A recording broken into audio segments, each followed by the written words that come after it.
Hey friends, welcome back to Homestead on a Prayer. We're out here in the side yard garden today, and I had on my schedule to film a video for you guys today, and I've got to be honest that I was feeling pretty uninspired. I didn't really know what I was going to talk about, so I figured I'd go out to the garden, take a look out here, and see what I wanted to share with you guys. You know, my garden is not really the most beautiful right now. It's kind of in its fall decline, and there's a lot of disease and other not so attractive things going on in the garden. So I didn't really want to film a garden tour. So I wasn't really sure exactly what to share with you guys. And then I was just taking a look at my garden and how it looks now, and I realized that something we haven't really talked about that much, but that is something that is definitely really important to me, is ways to save space in a small garden. Now, I know to some of you, my garden may not seem small. I know I probably have more space than a lot of people do. But because we're really trying to be as self-sufficient as possible, as much as we can in this limited space that we have, there really is a lot more I'd like to grow, and I don't really have enough space for what I'd like to grow. And because of that, I really try my hardest to maximize the space that I do have, and to grow as much food as possible in this little space. So I figured we would just take a little walk through the garden today, and I'll show you some of what I do to try to save some space. Now, admittedly, early fall is probably not the ideal time to film this video. I think spring might be a little better when everyone's kind of getting their garden ready and I'm planting the garden. But I figured by doing it this time of year, I can kind of show you guys how my plants grow and how they do over the season when I'm trying to be mindful to grow them in a way that saves as much space as possible. Now, the first thing that I want to mention that saves so much space in the vegetable garden is vertical gardening. Now, there are so many reasons to garden vertically. Saving space is only one of them. It really does make your plants healthier. It creates better airflow. It can protect the fruits of your plants from pests that dwell on the ground, things like slugs and snails, pests like that. There are so many reasons to garden vertically, but that's really a topic for a whole separate video, because today we're really focusing on saving space. Now, you can see I'm in this arch here, and you can see I have some winter squash growing up on both sides of me. And this winter squash, if you've grown winter squash before, you know that it is a space hog. Winter squash will just sprawl and grow and take up so much space. By growing it vertically, you really are able to save a lot of space. So you can see here, I have a couple butternut squash plants and a couple honey nut squash plants. And by growing them up the trellis, I'm drastically reducing the footprint. So down over here, you can see where these plants actually come out of the ground. But they take up very little ground space, and the rest of the space that they're taking up is trellis or really just walkway space. By growing these squashes vertically up this trellis, I'm able to reserve the majority of the space in both of these garden beds on either side for other things. You can see I have tomatoes growing in this bed, I have some bush beans, I have some zucchinis. On the other bed over there, I've got carrots, I've got Swiss chard. There's just a big variety of things that I'm able to grow in these beds. If I had just grown these winter squash in a traditional way, and they were just kind of vining and rambling all along the beds there, honestly, I probably wouldn't really have room to grow anything else in these beds. So by growing these squash vertically, I'm able to save a lot of space. Now, kind of by contrast, we're going to go over to my main vegetable garden, and I'm going to show you some honey nut squash plants I have that are just kind of sprawling around the ground, and you can see how they would grow if we were not growing them vertically. Now through here, I've got a mix of honey nut squash and ground cherries growing, but you can see how this squash just vines and creeps along the ground. All of these kind of heart-shaped leaves are the squash plants. So if you see through here, it really does creep along the ground. Now, I haven't supported these in any way. These are just growing the way squash would normally grow, or winter squash anyway, if you don't grow it vertically. Those sprawling honey nut squash plants are on the younger and smaller side right now. But as they grow, they're going to take up more and more space, and it really is a better use of space to trellis your winter squash if you can, or to grow it vertically somehow. If you're not limited on space, although probably most of you that clicked on this video talking about how to save space in a small garden, I would imagine that probably a lot of you are looking to save space. But if you have a big field, there is something kind of whimsical and romantic about planting your pumpkins in a big field and then having that big pumpkin or winter squash field that you can go through and harvest all the plants, and that's a great thing if you have the space for it. But if you don't have the space, trellising your winter squash, or honestly, trellising many plants. There's lots of plants that you can grow vertically as a great space-saving option. Another plant that I really like to grow vertically is tomatoes. Now, tomatoes, most people are familiar with growing their tomatoes in tomato cages. That's probably the most popular way to grow tomatoes vertically.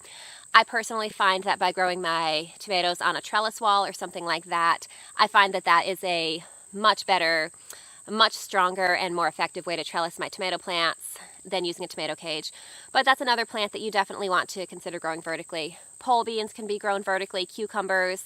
There are lots of plants that can be grown in actually a very small footprint as long as you just give them something to climb or trellis them up somehow. So here is another prime example of do as I say, not as I do. These are my fall tomatoes, and even though I keep telling you guys I'm going to come out here and stake these up and support them, I have not done it yet. And you can see these are wild and overgrown and taking up way more space than they need to. And honestly, these are determinate tomatoes. If these were indeterminate tomatoes, they would be taking up at least 3 times as much space too. So growing your tomatoes upright is a huge space saver. So another technique that I really like to use to save space in the garden, now this is called many things by different people. You may see it called intensive planting, you may see it called high intensity planting, you may see it called interplanting. The concept is basically that you want to have really high fertility soil. So you want to amend your soil with compost or organic fertilizers, all kinds of different soil amendment to pack the ideal amount of nutrients into a small soil space, and that soil space can then support a really dense planting of vegetables. So by planting your vegetable plants really densely, the most obvious benefit is that you are going to maximize your space. It does have some other benefits too, such as giving your plants the ability to outcompete weeds. They kind of act as a living mulch and prevent evaporation, moisture evaporation from the soil. So there are a lot of benefits to planting your plants that way. And wow, I just noticed that the sun just completely intensified while I was filming this clip, so I think we are going to need to change locations. Okay. So this garden bed here is pretty much an example of what I was talking about. You can see that I'm growing my strawberries in this bed.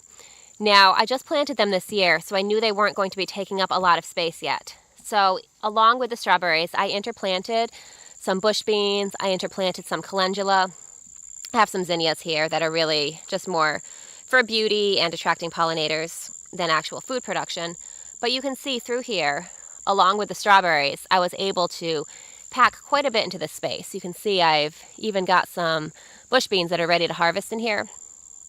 So rather than just planting this bed completely with strawberries, I was able to get quite a bit more out of it. So when you're looking into interplanting different types of plants together, you're going to want to look into what kind of plants grow well together. Now, a lot of times that's going to take into account things like growth habit.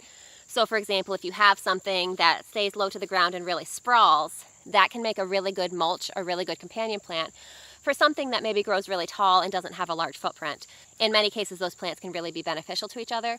So depending on the specific vegetable types that you're trying to grow, doing a little bit of research about what plants grow really well together is a great idea. But honestly, don't be afraid to experiment too. I have found in my personal experience that many plants that are not supposed to be like good companions for each other really end up doing fine together.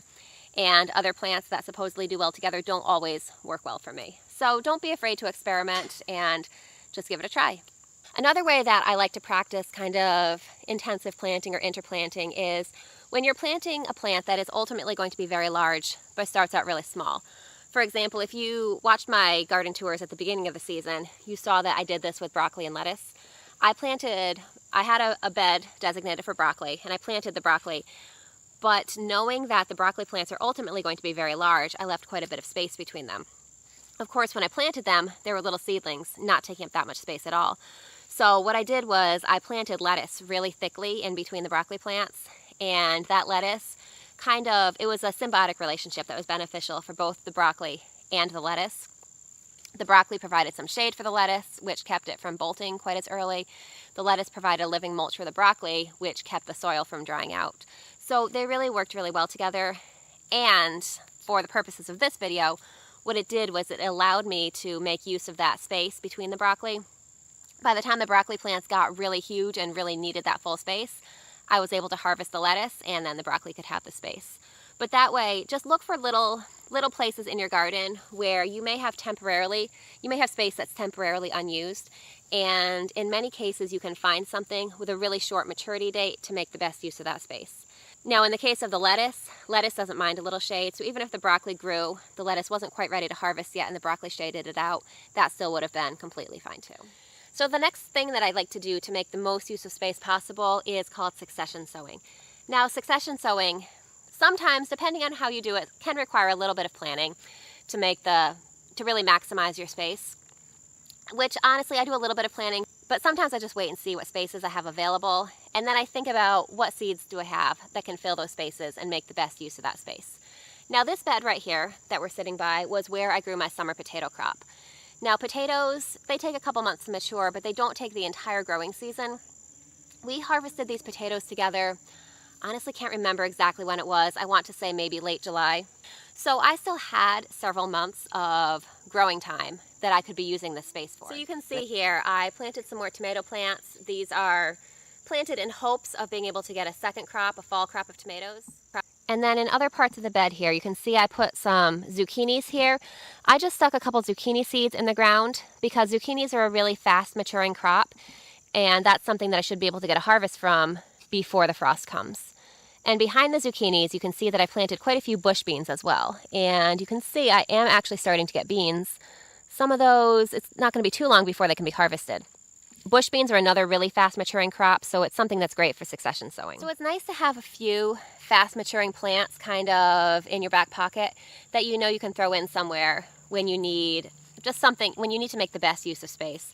So as I mentioned there, zucchini has a very quick maturity date, bush beans have a very quick maturity date, lettuce and lots of greens, radishes, there are lots of plants like that come to maturity very quickly. So if you find yourself with some space, it doesn't hurt to throw some seeds in there and see what happens. Now, some of the plants that I mentioned, the lettuce, the greens, the radishes, are actually frost hardy, which means that they can withstand a little bit of a frost.